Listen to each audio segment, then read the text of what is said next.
Je suis extrêmement heureux d'être ici parce que je trouve que vous donnez accès et enraciner dans votre cursus des aspects de sciences humaines et sociales, c'est un point auquel je suis extrêmement sensible. Et donc tout ce qui concourt à ce type d'initiative, j'y souscris des deux mains, des deux pieds, enfin de manière totale. Donc là, en très peu de temps, mais c'est pour vous donner le goût, l'envie d'aller explorer encore davantage ces questions, je vais essayer de vous sensibiliser à la question de l'éthique du prendre soin. C'est une question extrêmement vaste, mais déjà si je vous donne quelques pistes de recherche ou de découverte, eh bien, et le goût, vous irez ensuite creuser tout ça par vous-même. Ça s'inscrit précisément dans le champ de l'annonce ou de l'énonciation de la maladie grave, puisque le point de départ de l'éthique du prendre soin, c'est le constat de la vulnérabilité de la personne, de la fragilité. Donc il nous faut déjà situer le contexte. Nous sommes aujourd'hui dans une société, je suis sociologue, donc c'est un peu de cette posture-là que je vais poser mon propos. On est dans une société, ça ne vous a pas échappé, de la performance. Et donc une société dans laquelle tout le monde doit être toujours au top.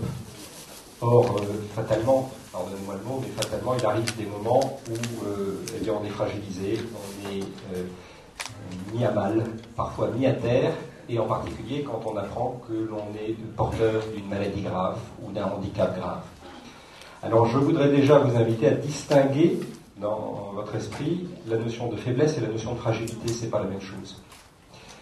Ça nous invite à une posture tout à fait différente, c'est-à-dire que la faiblesse part de l'idée que nous serions en manque de force, si je fais référence au vocabulaire, et donc l'idée, ça serait de redonner de la force, voyez, de faire cesser la faiblesse. La faiblesse serait pensée comme étant un mal momentané ou durable, mais qui serait quelque chose de non souhaitable et qu'il faudrait faire cesser. Donc on s'emploierait, dans la logique de la société de la performance, à tout mettre en œuvre pour que la faiblesse disparaisse. C'est pas du tout la même chose avec la fragilité. La faiblesse peut être un moment ponctuel dans l'existence. La fragilité, ça fait référence à une dimension ontologique de l'être humain. Quelque chose qui nous constitue. Nous sommes par essence des êtres fragiles, c'est-à-dire aussi des êtres vulnérables. Ça ne veut pas dire que vulnérable, ça ne veut pas dire blessé, ça veut dire que nous avons en permanence la possibilité d'être blessés. Voyez, c'est une menace, mais c'est en même temps plus qu'une menace. Il y a un risque derrière la possibilité d'être blessé. Il y a aussi peut-être une chance, une opportunité. Dès lors que nous toucherons à notre nature d'être vulnérable, au cœur de cette vulnérabilité, il y a la possibilité de découvrir quelque chose de plus profond dans la compréhension de notre humanité. Donc déjà dissocier la notion de faiblesse de la notion de fragilité. La fragilité apparaît dans la société de la performance comme une forme de provocation. Provocation au sens où c'est un scandale, elle est presque antinomique avec l'idéal de performance. Mais provocation, ça veut dire en latin ce qui précède l'appel, ce qui est avant l'appel. Or, au cœur de la fragilité, il y a effectivement l'individu qui émet à un moment donné parce qu'il ne se sent pas capable de faire face seul à l'épreuve, il n'a pas les ressources suffisantes en lui-même, et donc il émet un appel vers quelqu'un d'autre, un appel pour qu'on vienne comprendre quelque chose de sa situation. Alors cet appel, eh bien, en toute rigueur, c'est une sollicitation. Vous voyez, dans le vocabulaire courant, quand on sollicite quelqu'un, c'est qu'on y fait appel. Alors, quelle est la première réponse à la sollicitation de quelqu'un qui est fragile et vulnérable ? Eh bien, c'est ce qu'on va appeler la sollicitude. Vous voyez comme quoi la sollicitude, c'est la réponse à la sollicitation. La sollicitude, c'est quoi ? C'est la capacité à se laisser toucher au départ. C'est cette manière dont nous reconnaissons comme des êtres sensibles à l'injonction, à l'appel de la sensibilité de quelqu'un d'autre. La fragilité appelle notre fragilité, la sensibilité de quelqu'un, sa vulnérabilité nous rend encore plus sensibles, nous fait découvrir notre sensibilité. Donc la sollicitude, c'est déjà ça, c'est le point de départ. Il nous faut faire preuve de sollicitude, c'est-à-dire de cette attention soignée, soignante à l'égard de l'autre. C'est ça la sollicitude. C'est déjà une première étape de l'attention, dit le dictionnaire, attention soutenue à la fois soucieuse et affectueuse. Est-ce que ça suffit, la sollicitude ?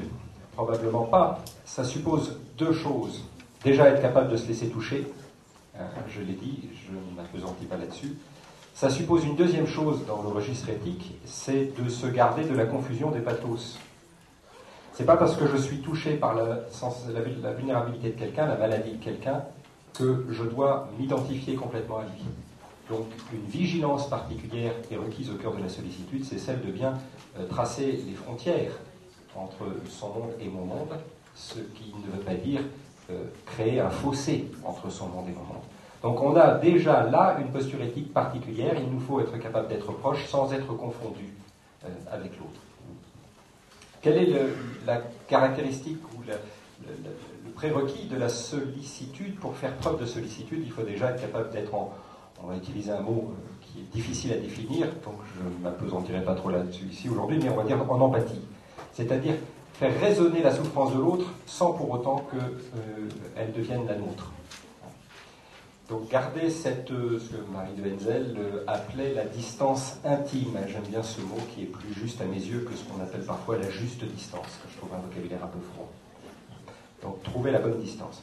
Mais est-ce que ça suffit de faire preuve de sollicitude pour être véritablement soignant? Non, certainement pas.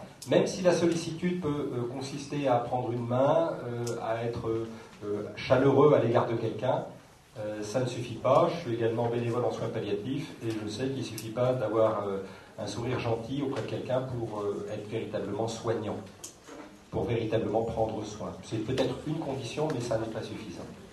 Donc il en faut plus que la simple disposition du cœur ou même la simple action spontanée. Il faut une compétence.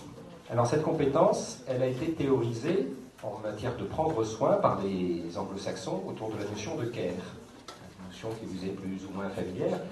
La notion de care, moi j'aime bien les mots anglais, mais j'aime bien les mots français aussi. On a des mots tout à fait semblables en français, quand on parle de caresse, quand on parle de caritatif, quand on parle de charité, tout ça, ça provient du même mot. Ça provient du mot latin carus, qui veut dire que la personne a une valeur. Carus, c'est cher au sens a une valeur. Alors, puisque nous reconnaissons que la personne est fragile et a une valeur, et que nous avons l'ambition de prendre soin d'elle, eh bien, il nous faut pour ça développer une forme de compétence. Cette compétence, ce sont les Anglais ou les Anglo-Saxons qui l'ont le mieux théorisé autour de cette notion de care, qui vise à compléter la notion de cure, cette fois-ci, celle de soigner, guérir. Donc il y a dans l'art de prendre soin une exigence à la fois d'être compétent dans l'art de la guérison, mais aussi d'être compétent dans l'art du réconfort.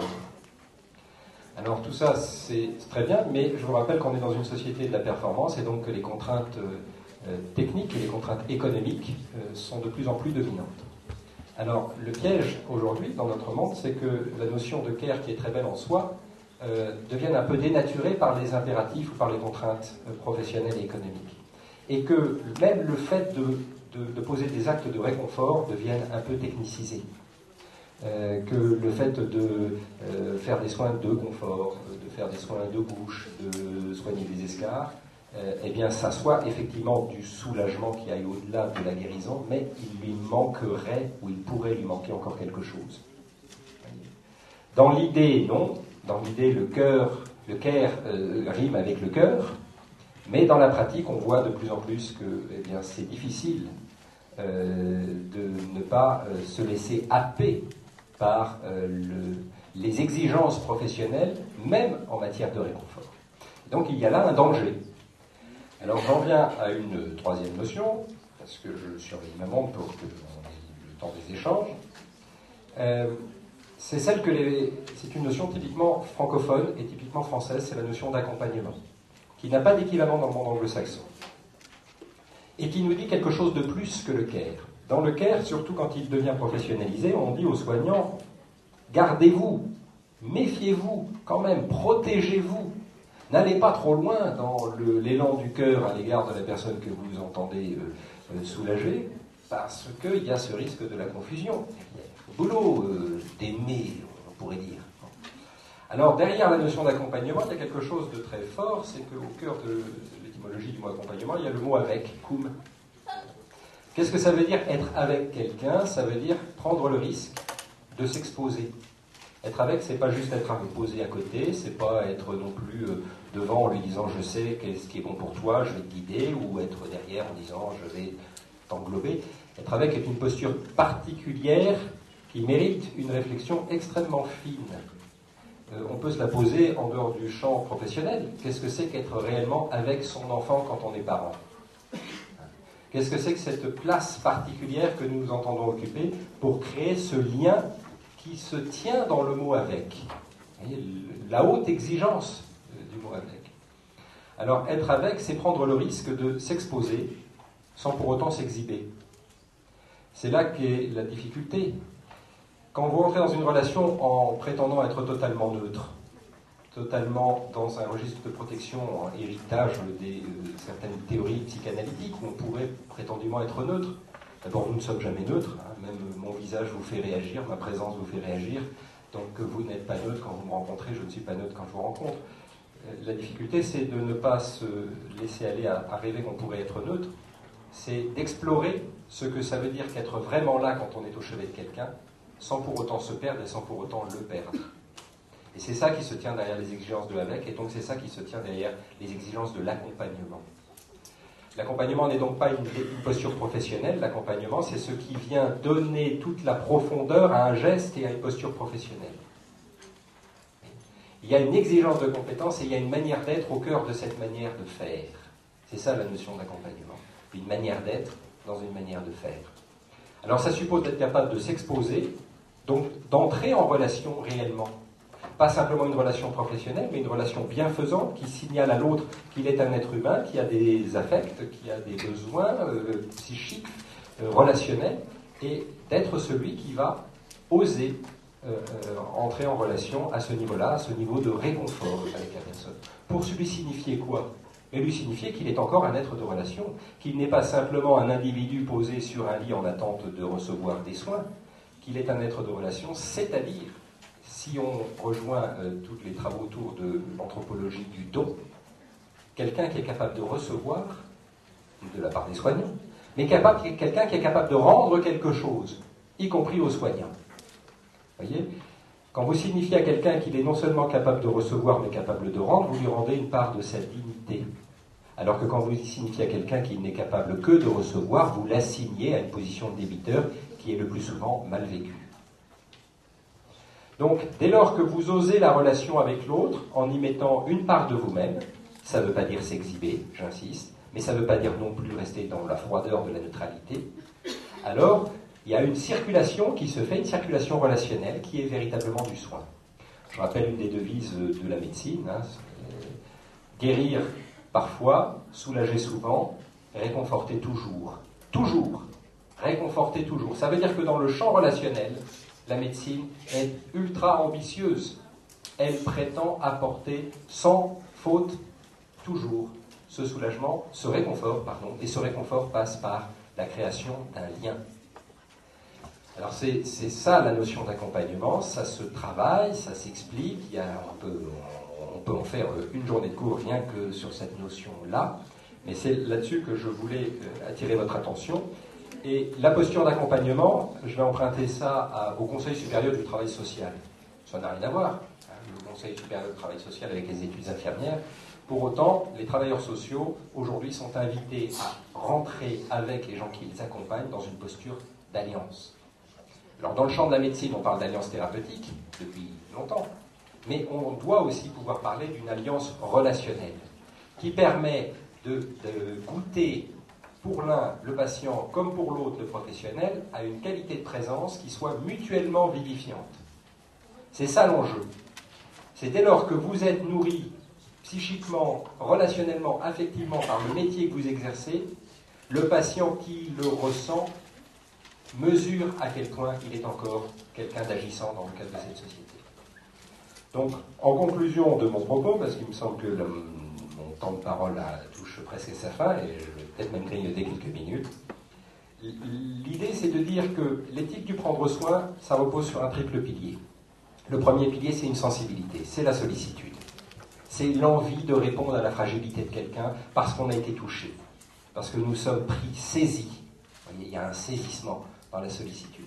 Donc, tout ce qui nous pousse à nous blinder n'est pas facteur de soin. C'est facteur d'automatisme, c'est peut-être facteur de compétence, mais ce n'est pas facteur de soin au sens large.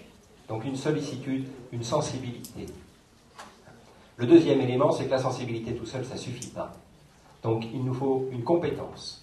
La compétence, ça s'apprend, ça ne se décrète pas, ça ne s'improvise pas. Ça repose sur des savoir-faire, ça repose sur des pratiques qui ont été testées, qui ont été affinées.